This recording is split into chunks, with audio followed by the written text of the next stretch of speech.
Hey, it's Mazzy and welcome back. This is a video on premium records, special pressings, audiophile, apples to oranges. I'm comparing them apples to oranges. And you know that expression. If you compare, you should really compare things that are at least in the same ballpark. This is not that. Now, having said that, I think this is an interesting experiment, and I want to show some records. All three of these I absolutely love. All three of these I love for different reasons. But I want to talk about a little bit about value from my perception. Everyone's going to have their different take, what's valuable to them. And I'm going to start out with these three records, and it's featuring these three records.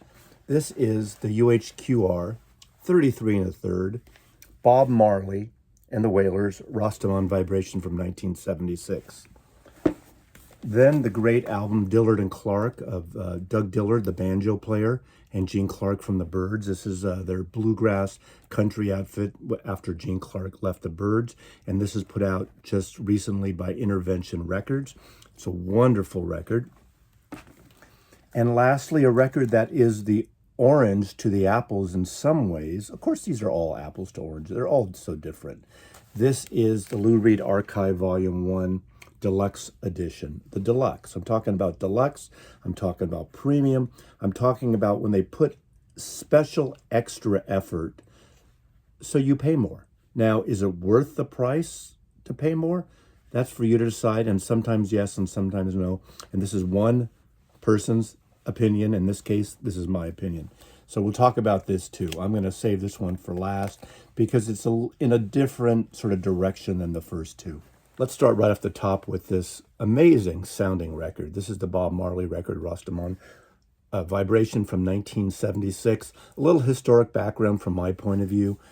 I saw this tour at the Paramount Theater in Oakland, California. 3,000 seater. I think he played 2 nights in a row, and he was the king of reggae in America and pretty much around the world at this point in time. I had seen him the year before at the Boarding House. It's a club that holds about 200, 250 people, and he played about 4 or 5 nights there. And it was the year after this album came out, Bob Marley and the Wailers, Natty Dread.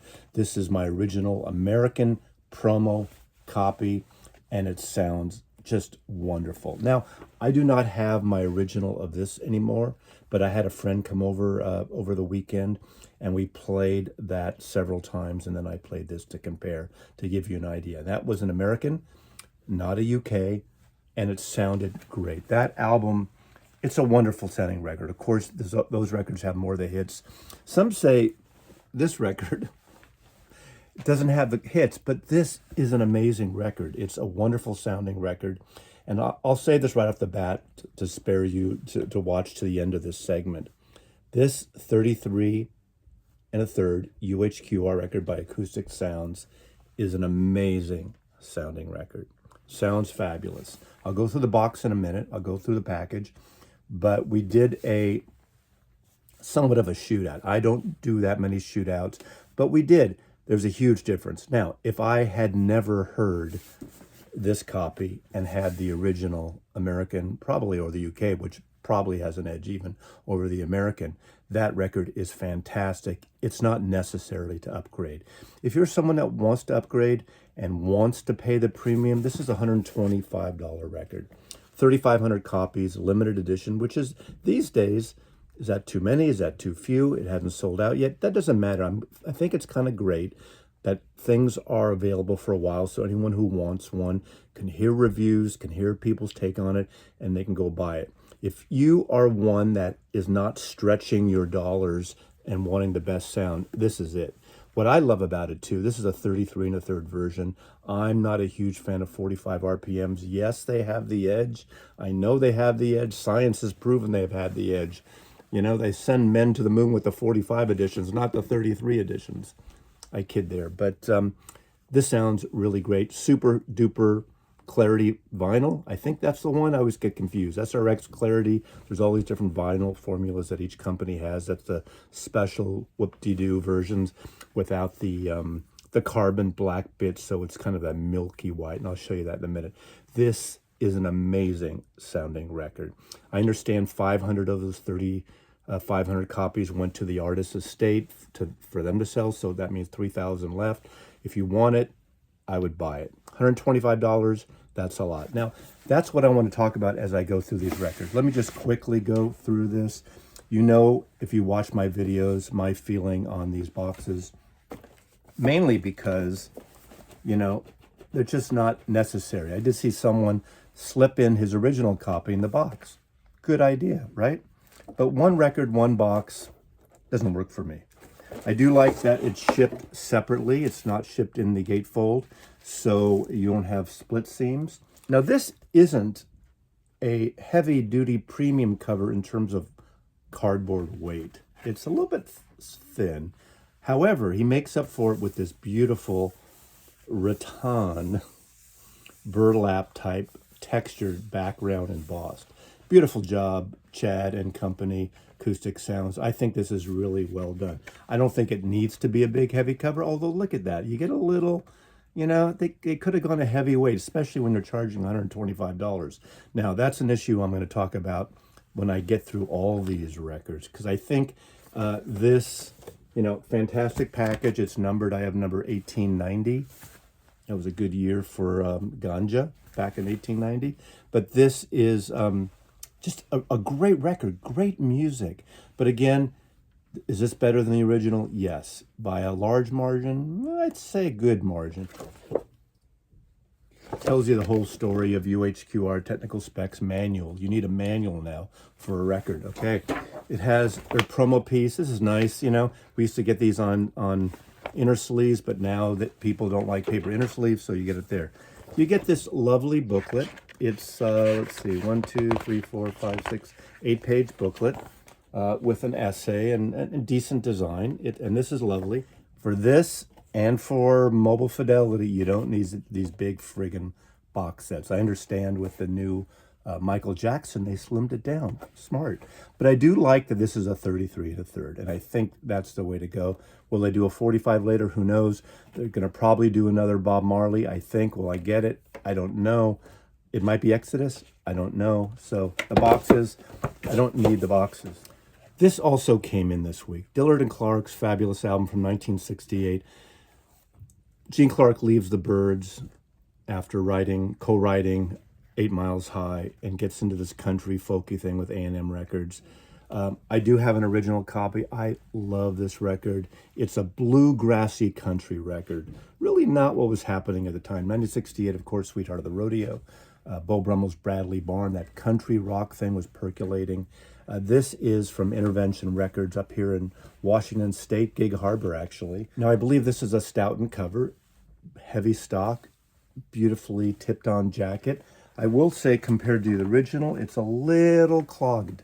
It's a little clogged up there. You see, it's more open on the original. This one's a little darker. I think maybe they could have worked on that. But I tell you, this is a fantastic sounding record. My original is this copy. This is the copy you want to get pretty much on anything from the late 60s around to 1970. The gold, brownish cover A&M Records, to me, in my opinion, are the best sounding of the A&M Records. Obviously, depending on the title. This kicked ass over it by far. This is where the reissue beats out this. More depth, it's a deeper bass without being too heavy. It's not overly bottomed out. It's just really good. The vocals are clear and crisp, and it just sounds great. And now, here's the difference going back. $40. $40. Now, for some people, $40 is a lot to spend on a record. I understand that. But $40, whereas $125 for Rastaman Vibration, get rid of the box. Do you need that milky vinyl? I don't think so. I don't think it makes it any quieter. I mean, I have a lot of records from Acoustic Sounds. These Steely Dan records, Acoustic Sounds, fabulous records. One's from digital files because it was recorded digital, one's analog. These are double 45, beautiful covered, 2 records. I think these sold for $60 or $65. No boxes. This is the sweet spot. Acoustic Sounds can do this. Mobile Fidelity has done it with their Dillard and their Miles Davis and everything else at around $60. Some with their super duper vinyl are $65 to $70. But they're not the $125, $150 records with those boxes. Does that add value? Does that make it premium? To some, maybe. And if that's the case, all the power to you. But this is the way to go. This is the sweet spot for audiophile records and for premium records. This is a premium, but I don't believe adding an extra box in the packaging makes it a premium record. I highly recommend this record. If you don't know this record, pick this up now. It'll sell out and it'll take another year or two for them to repress. Intervention Records does some great stuff. Now, there is a difference with some of these compared to Tone Poets and those labels. And this is something that I'm not privy to. So I will say this as a little caveat to this discussion here. Licensing fees are a big part of this. My guess is Acoustic Sounds is paying a lot of money for Steely Dan licensing. But are they paying more for those records that are out of Universal than to these records, which are Warner Brothers? I don't know. Irving Azov, Steely Dan, management, I assume they own them. Does it make it worthwhile to go to $150? I don't know that. I can't speak for Chad or for Intervention or for Light in the Attic, which I'll get to in a little bit. But it seems to me that licensing should be baked in. Now, of course, it's going to be more for Steely Dan. You know, Dillard and Clark isn't going to cost that much for licensing compared to a Bob Marley or a Steely Dan. I'm aware of that. I know the reality of that. I don't know what the difference is, but I know it's not going to be anywhere near this. Yes, I realize that third parties have to pay more for licensing fees. I understand that. And I'm sure paying more for a Led Zeppelin or a Pink Floyd or a Steely Dan or Eagles is going to cost the label more, and that has to be factored in. And that's what these scales of pricing and adding these extra packaging adds even more. And I know people like that premium thing and they're going to buy it. But I think right now we're at that point where you can get something at a reasonable premium price. That's the way that I would personally go. Now I want to come to the oranges in this.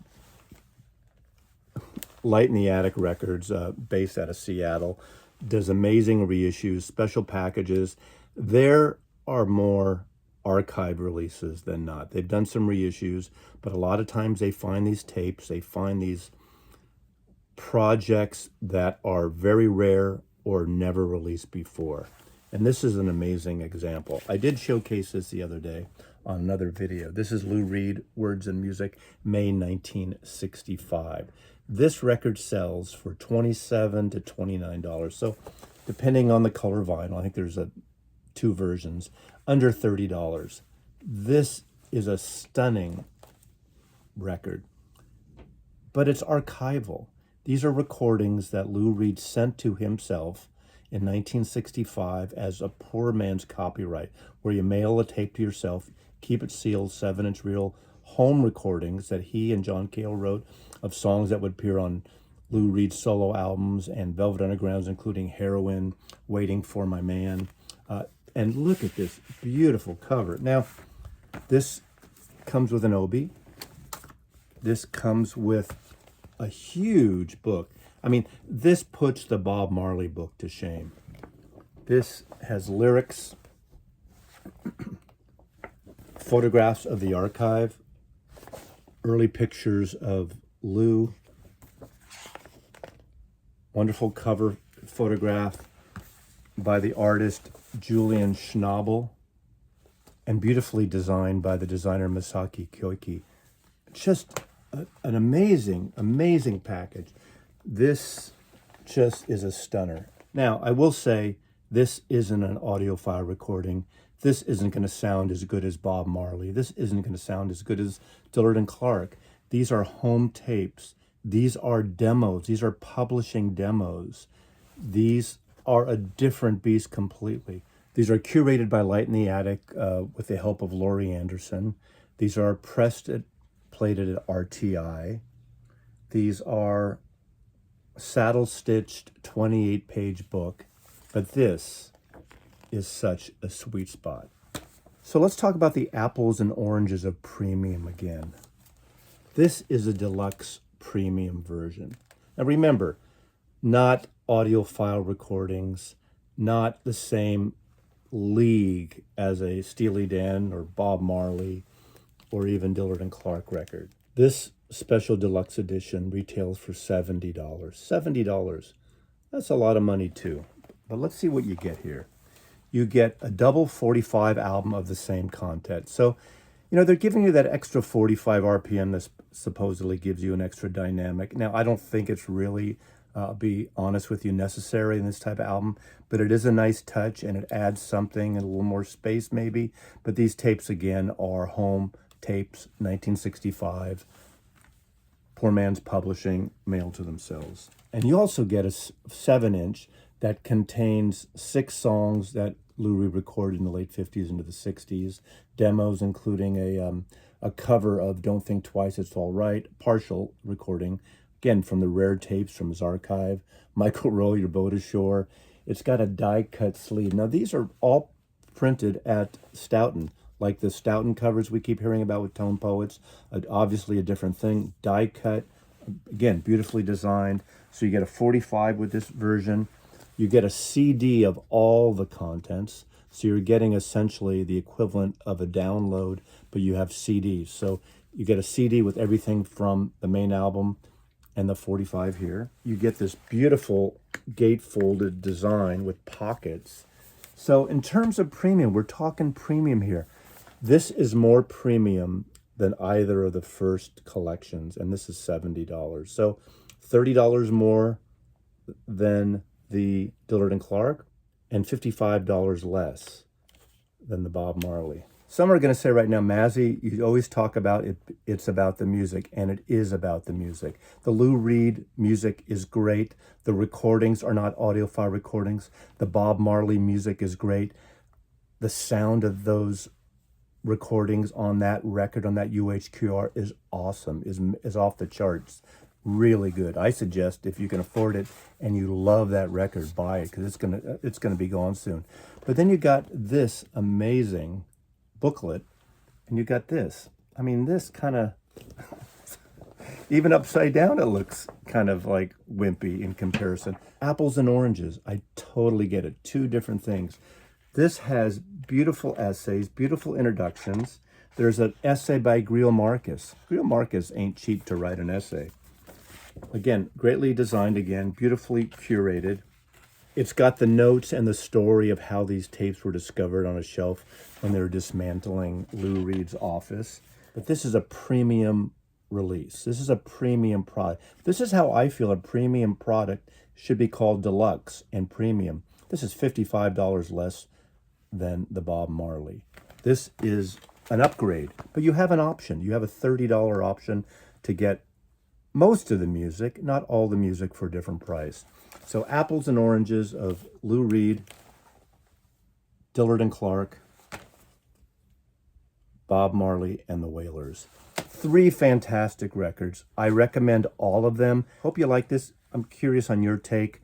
You know, people were gobsmacked when they heard they were putting out Bob Marley for $125. I applaud them for going into another genre and different type of music, not just the normal stuff we get over and over and over again on the kind of upticked audiophile level. I love Bob Marley. I love the Wailers. I just think that's a great, great sounding record. So thanks for that. But again, this is my opinion overall. Hope you enjoyed it. Put your comments below. Mazzy loves you.